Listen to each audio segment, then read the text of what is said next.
Hi guys, and welcome to the next course in A Deeper Peace of Mind.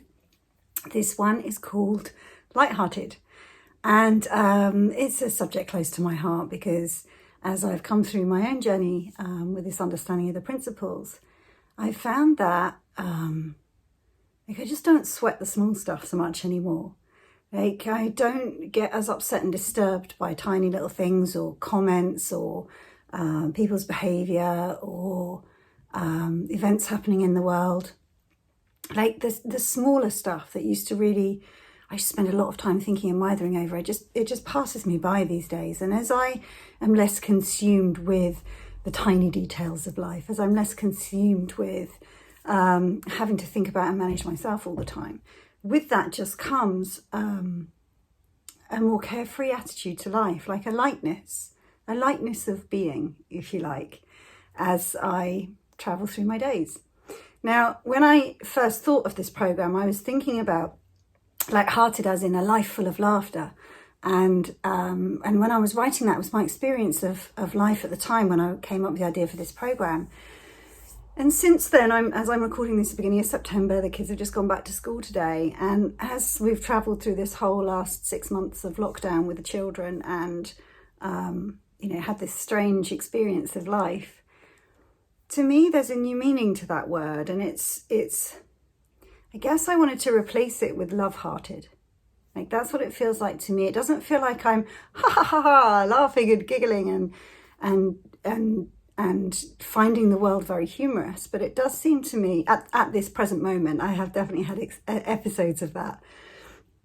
And it does seem to me the aim of the game isn't to be laughing all the time. That what I've seen is that there's a quietness, there's a filling up with love, there's a love-heartedness to life, there's a quiet joy, which is different from how I'd originally come up with the idea of lightheartedness. So that's kind of my introduction to this program, if you like. There's a space you'll find yourself falling to as a result of this understanding, as we start to see that all the problems in our lives that we create, we get an understanding of what we're doing such that that thing appears problematic, rather than trying to solve the problem itself. Because the minute we see that, we're thinking, I'm thinking up a storm here, I'm thinking up a story here, but for thought, there's just X, Y, and Z happening. Right? As we start to see that I am the thing that's making this problematic, but for me, no problem. Right? As we start to see that, we just stop trying to fix all the problems in the world outside of ourselves. And as we stop trying to manage circumstances so that we can feel okay, as we start to really, honestly, take ownership of the fact that if we're struggling, that's on us, right? That's because of the way we're creating the world in this moment. Hey-ho, right? It's on us, but we don't have to beat ourselves up about it because it's completely innocent when we're doing it, and we all do it.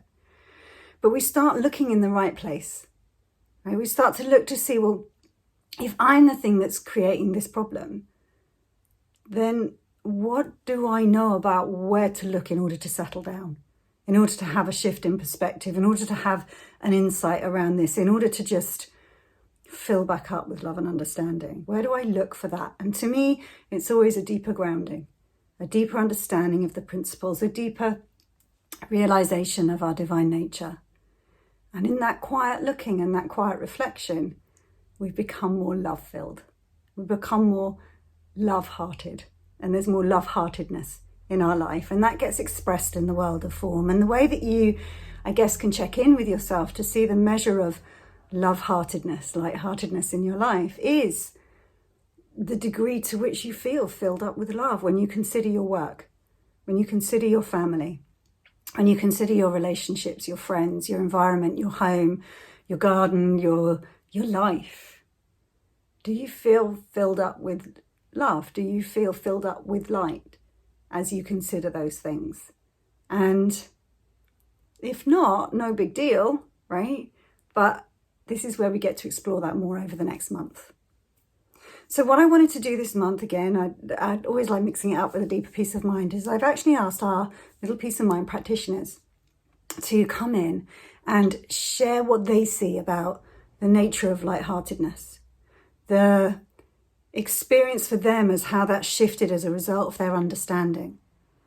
And I just want you to listen for, there's something really powerful about listening to other people share their insights and see what it wakes up in you. Not that you see the same insights they saw, but that something wakes up inside of you and you start to get your own insights around this. And such that, you know, always when we get insights into the nature of life, always when we get a deeper understanding of the principles, there's always a shift into more love-heartedness, into more lightheartedness, into more well-being, profound well-being.